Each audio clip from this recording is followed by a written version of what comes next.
Splot. And I notice on the cover the big orange Splot. It's right there. And there's a man in his house looking out his window. So my question, whenever I look at a book, I look at the cover and I make a question. My question is, how did that orange Splot get there? Did that man like to have an orange Splot on his house? We'll have to read and find out. The big orange Splot.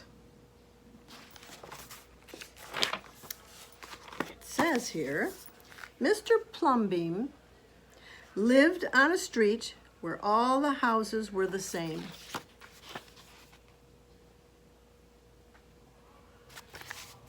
They all look the same.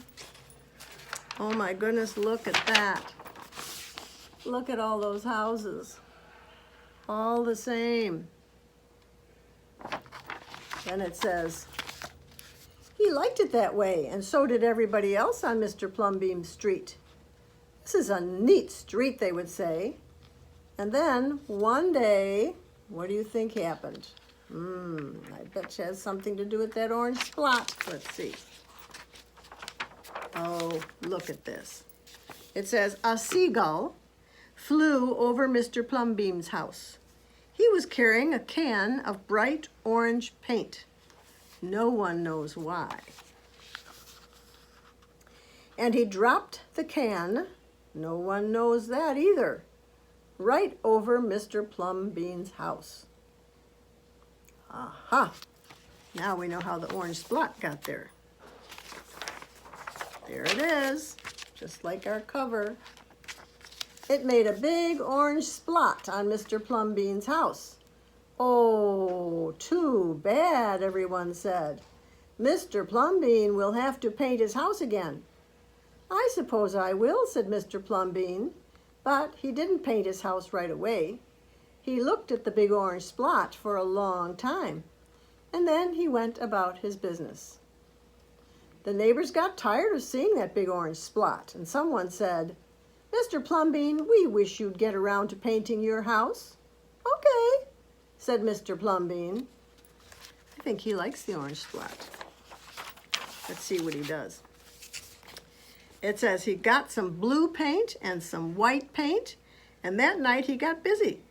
He painted at night because it was cooler. We know what that's about. When the paint was gone, the roof was blue, the walls were white, and the big orange Splot was still there. Oh no, he didn't paint the orange Splot.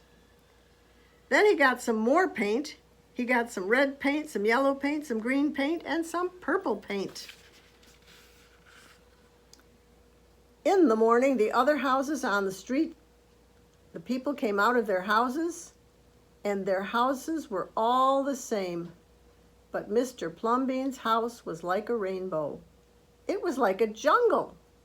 It was like an explosion. Oh my goodness, look at that house. Look what it looks like. I wonder what they're going to say now. Oh, there it is up close. There was the big orange Splot, and there were little orange Splots. There were stripes, there were pictures of elephants and lions and pretty girls and steam shovels.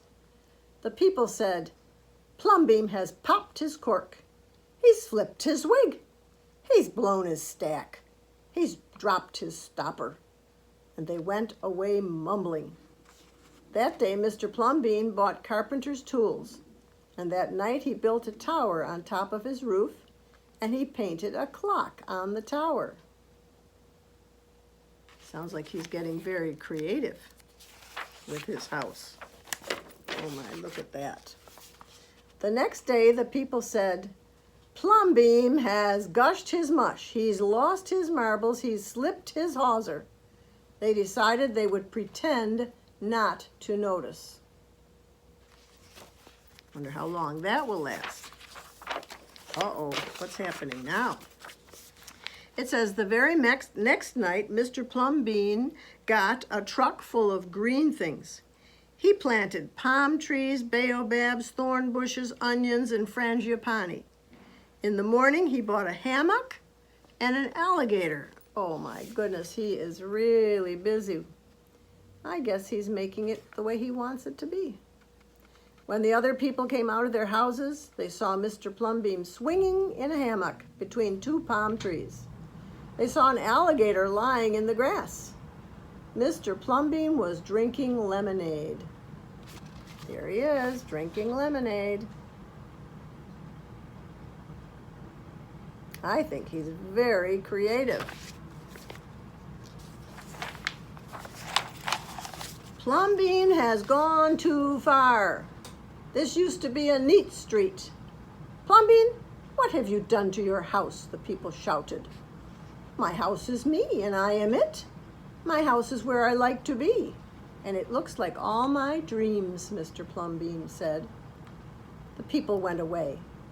They asked the man who lived next door to Mr. Plumbeam to please go and have a talk with him. Tell him that we all liked it here before he changed his house. Tell him that his house has to be the same as ours so we can have a neat street like it was before. Let's see what he does. So here he is talking to his neighbor man. The man went to see Mr. Plumbeam that evening.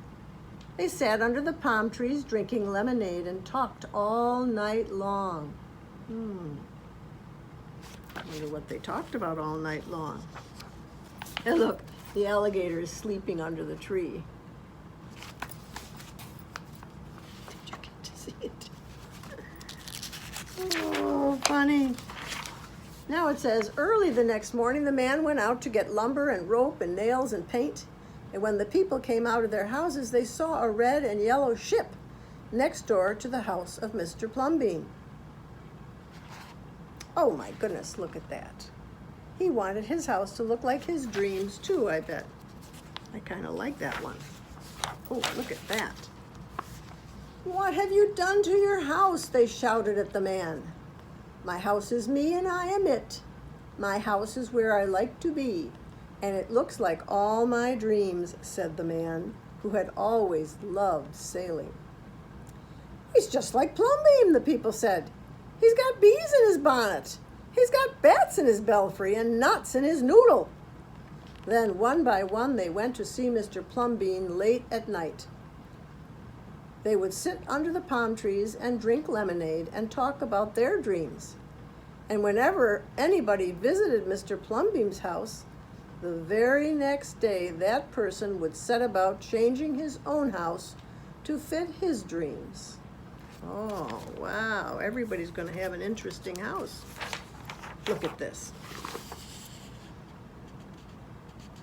There's a house with like a hot air balloon and a palace of some kind. Let's see what other houses. Looks like there's going to be a castle. Everybody's changing their houses. Oh my goodness, look at this.